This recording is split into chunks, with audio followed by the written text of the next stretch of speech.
So what is actually happening with VR? Hello and welcome to a very special edition of Foxy Roxy Reviews. Just a big shout out here. PSVR Frank actually inspired me to make this video today. He's a really great source of information if you want to know about what games to buy with PSVR, how to set up your PSVR, and how to enjoy virtual reality content. You'll see here all my commentary clips that I use will feature his videos, and there'll be a link down the bottom for his YouTube channel. Just for reference, this is not a sponsored video, but I am a PSVR first day adopter, so I've played a lot of different games and a lot of different genres, and I've actually encouraged other people to also try out the platform. For people that are not familiar with Foxy Roxy Reviews, I cover translated topics, media items, makeup reviews, etc, etc. But today we're going to talk about VR, and in particular, what happened to VR Gameranx video. For people that have watched my channel before, they know I've actually made a number of commentary pieces on other videos made in the past, specifically BBC and ITV, for in my opinion to be poorly researched, very ill-informed, and exceptionally opinionated without any facts to back them up. This Gameranx video unfortunately does also fall into that category.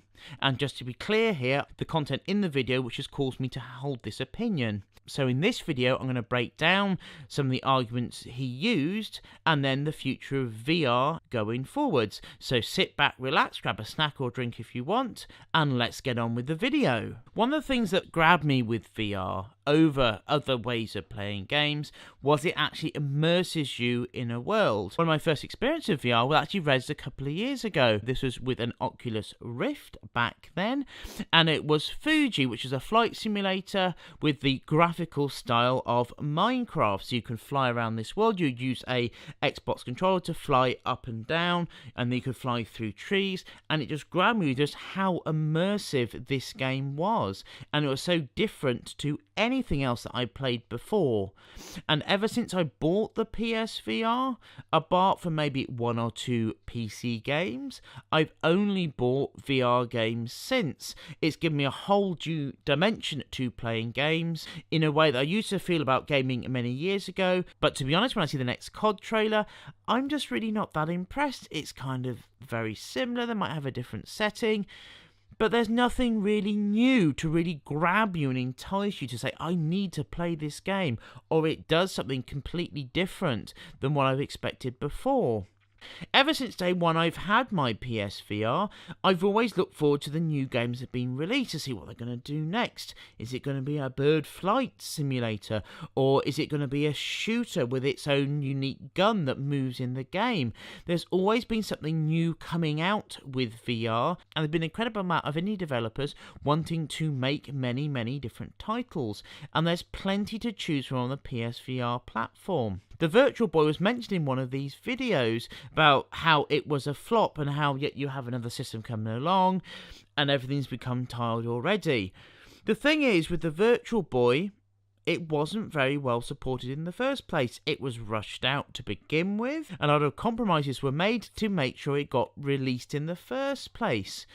And this is where I think the PSVR and the Virtual Boy do differentiate, because ever since the PSVR has been launched, there's been plentiful supply of games. There's usually a few new titles that will be released, if not weekly, if not monthly. So there's always something new on the horizon. And of course, you've got things like the aim controller, which can give you a completely different experience in a shooting game, which is unparalleled to anything that I played in any standard console game. There's very few new games that I bought for the PC, Andromeda being one of them. That's a different story for very much a different video. But there's nothing that's really enticed me, not in any way, that what the PSVR and of course the other headsets have done and are doing. And I do feel here it's a bit unfair to compare the PSVR to the Virtual Boy because they are bringing out new peripherals. Sony is putting itself behind it, and from my opinion, it's actually a very well-designed headset. So remember, one of the points that was discussed was fundamentally accessibility. Now, Gameranx did particularly focus on the setting up of the PSVR, as well as other systems. Got things like the Vive, where you need a big room, you need a big lounge to play it. You'll have then 2 sensors that will place in the room. It'll track you in a full 360 perspective. And of course that you have to actually set up in the room, where you have the PSVR and the Oculus using a form of camera. Then you have various control schemes for how you control that, which makes it easier to set up. Now of course with the PSVR, it actually has the smallest amount of play space, so you don't need such a big room. You have a static camera, and to your taste you have the Move controllers, so you can actually control each arm individually. You can use a regular PS controller, and of course now you have the aim controller, so you actually have 3 different play styles. Different games will then support these different controllers. So with my setup, my camera's already ready set to go. Just turn on my PS4 and turn on, of course, my PSVR, and I'm ready to play literally a couple of minutes. There's some setup things you can do with PSVR. For example, eye-to-eye distance is a big one, so if I'm demoing it for anyone, if anyone has an interest in the game, want to come round, I will do a couple of setup things there for a new player. But if it's me, I can literally get it up, ready to go, in around a few minutes, and I'm already playing a game, and this is really just boot up times. And of course there is some standard tips for where you can set up the camera. Just check out PSVR Frank again, and he will actually give you a full video for how to set that up, and it's literally not that hard. It's not a big deal. But a point I do want to make is, it seems to me with modern technology, it's either amazing or it's dead. It's either the new up and coming thing has no flaws and is perfect, or something that is dead, buried, obsolete already. There's no space for any in between. I don't think particularly this is Gameranx's fault, to be brutally honest. It's just the way that media is set up at the moment, because I see very much PSVR and all the VR platforms as emerging.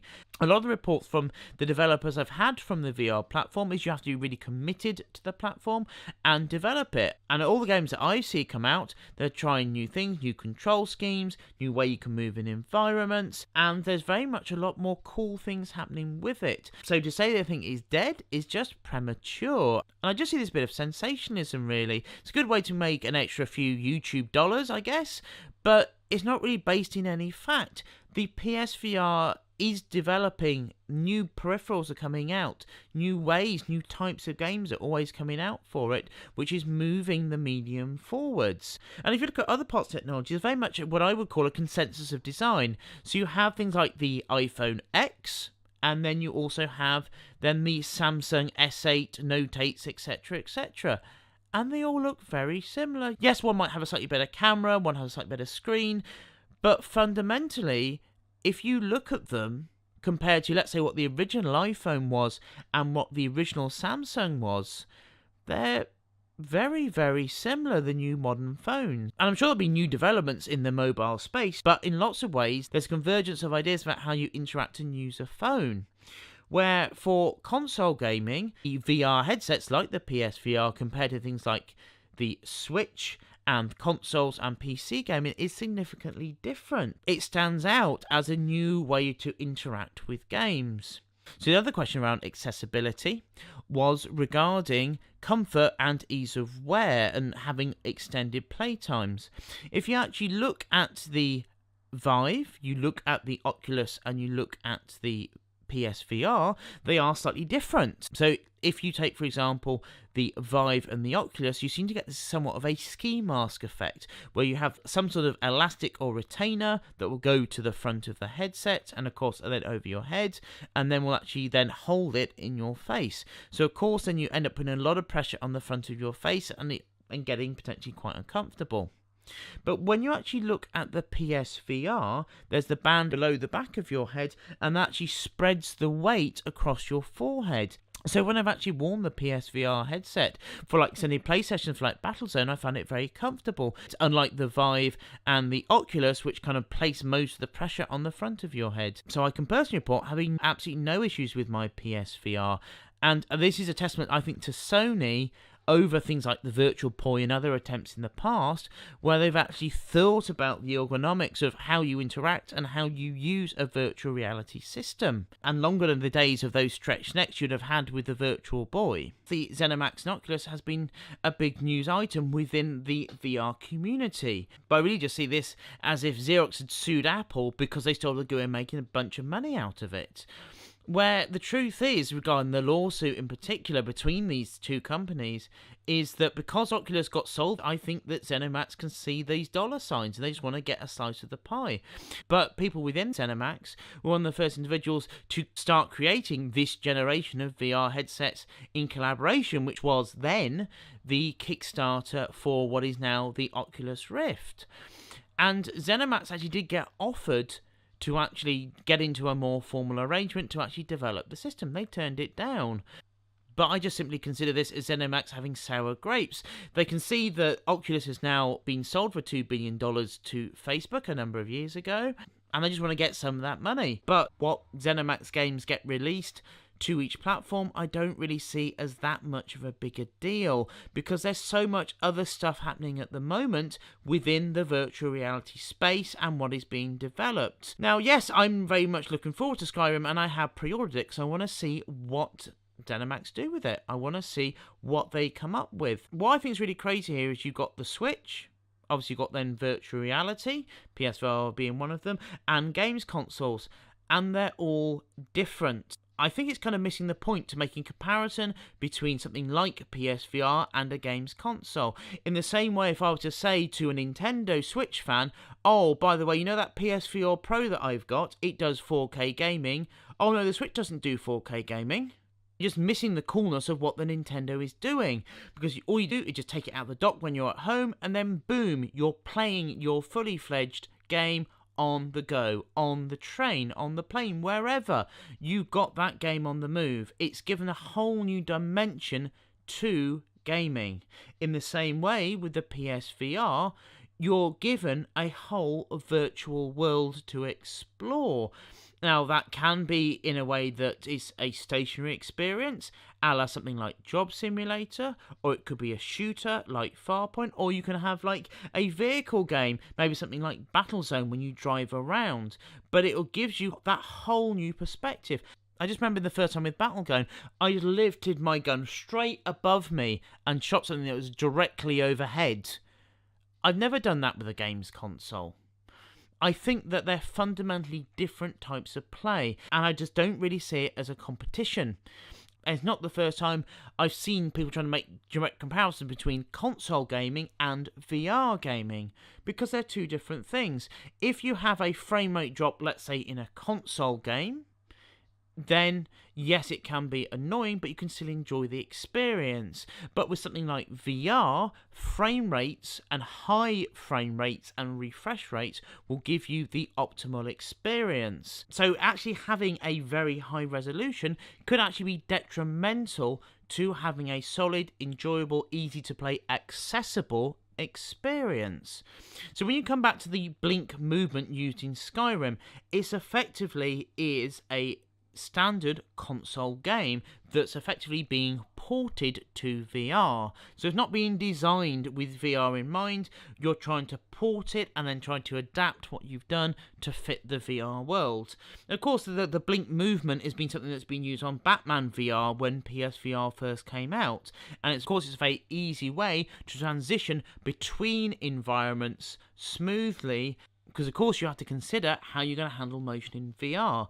Now, I can think of a lot of other games which you have full movement. For example, we come back to Battlezone. Battlezone, I believe, is still one of the best games that's been developed, and I've actually spoken to the devs regarding how you design a game well. With Battlezone, you can move seamlessly between sections and environments, and everything is just super smooth because of the high refresh rates. And this is the thing. So with something like VR gaming, you have to consider how you're going to render and actually make and create these environments. So one of the easiest ways to illustrate that is just placing out a thumb in front of you, closing your left and the right eye, and then moving the thumb close to your face, then doing the same thing again. And you can see from this very simple experiment that the thumb actually will move in relation to its environment. That's effectively what VR's doing. It's creating these objects in a 3D space, and it has to move them around then to fit that environment so you get that 3D effect. Bearing in mind, the quickness of frame rate is very important for how accessible a game is. So, for example, if you've ever used the Google Cardboard or anything like that, I remember using it with my 4S. And it was really slow and clunky, and it felt really uncomfortable because I could move my head around, but the images just wouldn't catch up. And I would get very headachy with it because it wasn't real time. It wasn't showing you the images when you needed to be shown them.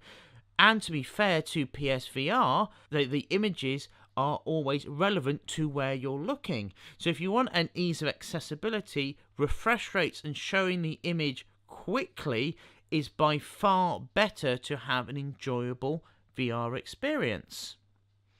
So, of course, you could have a 4K VR, but the PC required behind it would be astronomically big to do that. If you are a PS4 owner, you just need to get your VR headset and your camera if you don't have one already. Now, there has been a few issues, for example, with sourcing materials, and that's why in the UK we didn't get the bundle pack, but now I'm seeing a more higher prevalence of getting the bundle packs in, and of course then the lowering of the price of the units. Now, this is where I actually differ from not just Gameranx, but Jimquisition as well, another really great YouTuber that I personally think puts in a lot of interesting content. With VR, as stated earlier, it is a very different medium, and to be successful in creating a game, you have to create those home environments for VR. So if you look at something like Farpoint or Battlezone, it's been very carefully made and created so it fits that VR world. Before, I've actually spoken to the Battlezone devs regarding what they used to create VR. Now, they actually used research papers from the 1990s regarding heads-up displays and motion, which was actually conducted by the British Army. If you look at the Oculus website, there's a very handy 101 guide for how to develop a VR game. So one of the biggest things you have to consider is how you deal with motion in VR, because for some individuals they can suffer from a motion sickness because they'll see the world move around them, but of course their body won't feel any movement. There's a number of YouTube videos which kind of cover this in quite a lot of detail, so I won't cover that here, but I will leave a link down below for people that are interested. So the main things you really have to consider is sometimes not having a frame of reference, or having excessively quick movement, or sometimes having movement in your peripheral vision can all be cues for causing motion sickness. But there's plenty of games like Battlezone which have taken all these into consideration and made an amazing game. You have the cockpit, which will just give you just enough frame of reference. Of course, when you move and fall off a cliff edge, you don't jerk suddenly. It will move to give you the impression that you're falling and then just sets you right back up. It's a very, in my opinion, a very easy game to play. You can play it with full motion without any segmenting or any blinkers, and it's really enjoyable experience. I mean, other things I've seen as well implemented is games like Eagle Flight. They'll have then just the peripheral vision taken out, just so when you bank round a corner, just so you don't have those issues, especially when you're turning suddenly. It's also why you can see the little eagle in front of your head. It just gives you that little frame of reference. But this is where I think the near future of VR benefits will come from. Whether you have a few extra pixels, whether it's 4K or not, actually is irrelevant. It doesn't matter at all, in my personal opinion. It's how you actually implement the game and how you actually make it so it's easier to play.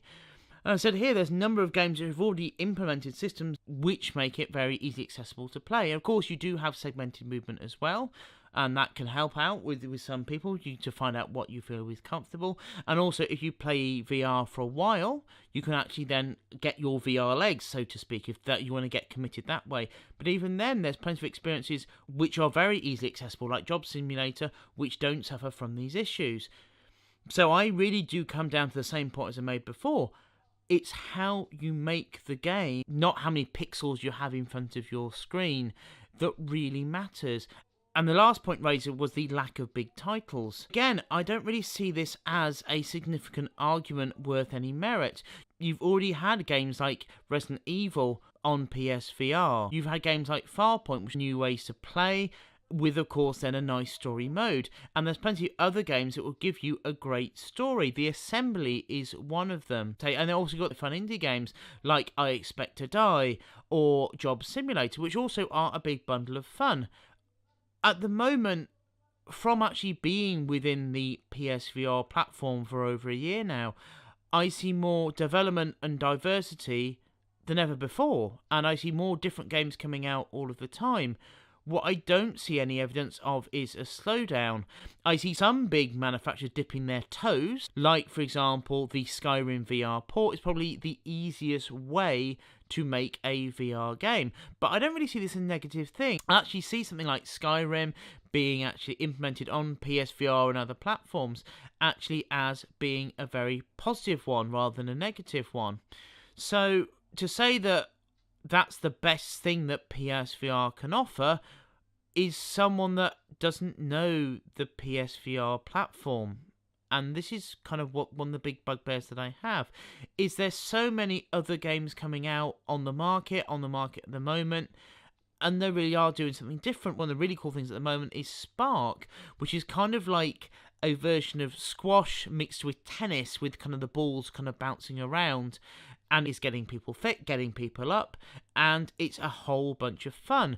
So to say that there's no games coming out, I think is false, because fundamentally games are coming out which suit the VR platform well and are really great experiences to play, and see more big companies in the future coming together and making games of VR than less. So at the moment, I actually see a lot more progression than stagnation. It's just that a lot of the times, it's the small developers doing the most legwork here, actually developing and enhancing the technology and finding these new ways to play. This year, you had the Global Virtual Reality Association, where all the big headset manufacturers got together to share best practice, to share standards, and to support the medium. Because as more headsets are supported, then you actually then will get more user base means it'll be more attractive then to develop in VR, so on and so forth.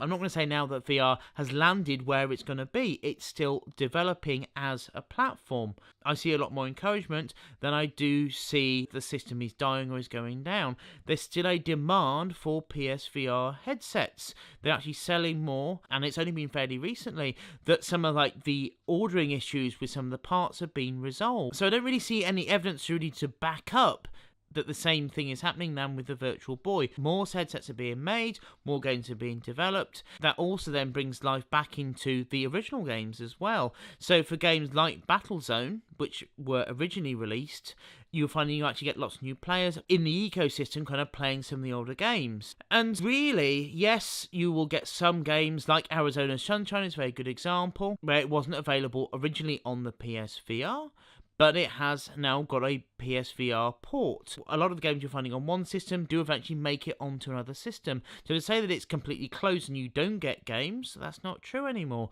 And to be honest, this has been happening for console games for years anyway.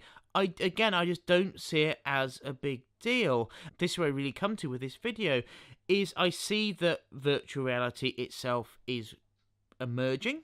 I definitely say it hasn't reached its final destination, but all the signs are there for growth in the crucial areas, and these being software and software implementation, because the more we develop our software, the better games you can make, so they are more compelling, they're easier to play, they're more accessible, rather than worrying about if a system has a few more pixels than another system, or if you've got, this particular thing or that particular thing.